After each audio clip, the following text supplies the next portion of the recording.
যে আল্লাহ যদি কোনোদিন এই দেশ পরিচালনার দায়িত্ব আমাদেরকে দেন, কবুল করেন, এটা আল্লাহর ইচ্ছা, জনগণের ভালোবাসা সিক্ত হয়ে যদি আমরা যাই, তাহলে আমাদের প্রথম দায়িত্ব হবে শিক্ষার সংস্কার সাধন করা। শিক্ষককে শিক্ষকের মর্যাদার আসনে বসানো আর ছাত্রদেরকে দেশ গড়ার কারিগর হিসাবে তৈরি করা, যাতে একজন ছাত্রের হাতে তার শিক্ষার পাঠ চুকানোর পরে যেভাবে সার্টিফিকেট আসবে, কাগজের সার্টিফিকেট, ঠিক তেমনিভাবে তার কাছে আসবে কাজের অফার লেটার। এই দুইটা একসাথে তার হাতে পৌঁছবে। এমনকি তার গ্র্যাজুয়েশন অথবা পোস্ট গ্র্যাজুয়েশনের সেই সার্টিফিকেট আসার আগেই দুনিয়ার বহু জায়গায় ছাত্রদের কাছে কাজের অফার লেটার চলে আসে। আমরা নৈতিক শিক্ষাকে বিকশিত করে ওই শিক্ষাই আমরা এই দেশে প্রতিষ্ঠিত করব ইনশাআল্লাহ। তাইলে মানুষগুলো আর পশু হবে না। এই সমাজে অনেক পাশবিক, হৃদয় বিদারক অনেক দৃশ্য দেখতে হয়, শুনতে হয়, হৃদয় ভেঙে টুকরা টুকরা হয়ে যায়। মাগুরায় 8 বৎসরের একটা শিশুর সাথে তার আপনজনেরা যে আচরণ করেছে, বিশ্বাসে ছুরিকাঘাত করে, এটা গোটা মানবতার প্রতি তারা ছুরিকাঘাত করেছে। এটি হচ্ছে পশুত্বের শিক্ষা। এই শিক্ষা থেকে বের করে এনে আমাদের দেশে আমরা দিতে চাই আল্লাহর দেওয়া মানবিক শিক্ষা। এখানে আমাদের কোনো সংকীর্ণতা নেই, এই ব্যাপারে আমরা ভেরি ডেসপারেট।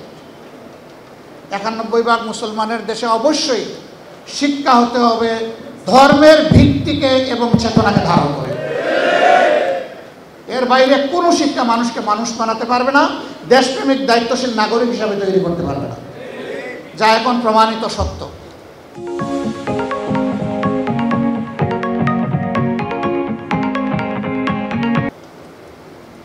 সম্মানিত ভাইয়েরা, পরিশেষে বলবো যে আসুন এই পবিত্র রমাদানে আমরা কোরআনকে অন্তরে ধারণ করি।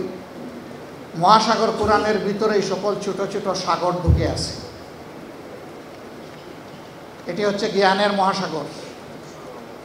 আমরা নিজেরা আমাদের সহকর্মীবৃন্দকে, পরিবারের সদস্যদেরকে এবং আমাদের বিলাভ স্টুডেন্টস যারা আছে তাদেরকে আমরা সবাইকে কোরআনের শিক্ষার দিকে ডাকি। এমনকি আপনার কোনো ছাত্র যদি মুসলিম নাও হয়ে থাকে, তাকেও আপনি বলতে পারেন। আমাদের সাথে বাংলাদেশে অবস্থানরত অনেক বিদেশি মিশনের ইন্টারাকশন হয়। তারা কোরআনের বিভিন্ন বিষয় নিয়ে আমাদের সাথে জানতে চান। আমরা মাঝে মাঝে তাদেরকে অত্যন্ত ভদ্র এবং বিনয়ের সাথে জিজ্ঞেস করি, আপনি কি কোরআন পড়েছেন, পড়ার সুযোগ হয়েছে? বলল না। আমি বলি যে ঠিক আছে, আমি একটা আপনারই ভাষায় ট্রান্সলেটেড কোরআন আপনার কাছে পাঠিয়ে দেব, আপনি পড়েন, আমি যে জবাব দিতে পারবো ওই কোরআন তার চাইতে চমৎকার জবাব আপনাকে দেবে আপনার প্রত্যেক প্রশ্ন। এ পর্যন্ত অনেকে চেয়ে নিয়েছেন, এ পর্যন্ত অনেকে পাঠিয়ে দেওয়া হয়েছে। এই কোরআন মনে রাখবেন শুধু মুসলমানদের প্রপার্টি না, এই কোরআন হচ্ছে বিশ্ব মানবতার প্রপার্টি।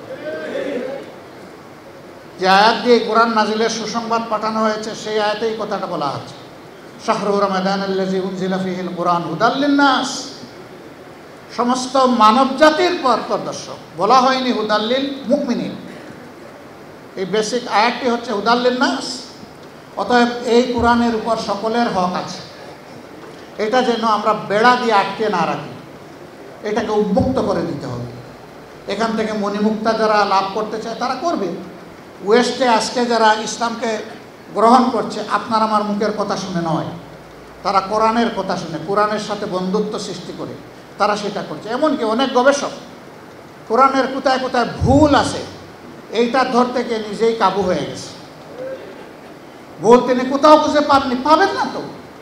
আল্লাহ তাআলা ওয়ারেন্টি দিয়েছেন, যালিকাল কিতাবুল লা রাইবা ফীহি, এই কিতাবে কোনো ঘাটতি নাই, ভুল নাই, ত্রুটি বিচ্যুতি নাই। আপনি পাবেন কিভাবে? আপনি পাবেন না।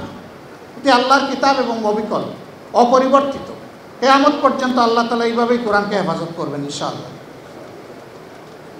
আসুন একটা ইনসাফ ভিত্তিক দেশ গঠনের মাধ্যমে আমরা একটা সুন্দর শিক্ষা ব্যবস্থা গড়ার জন্য এগিয়ে যাই।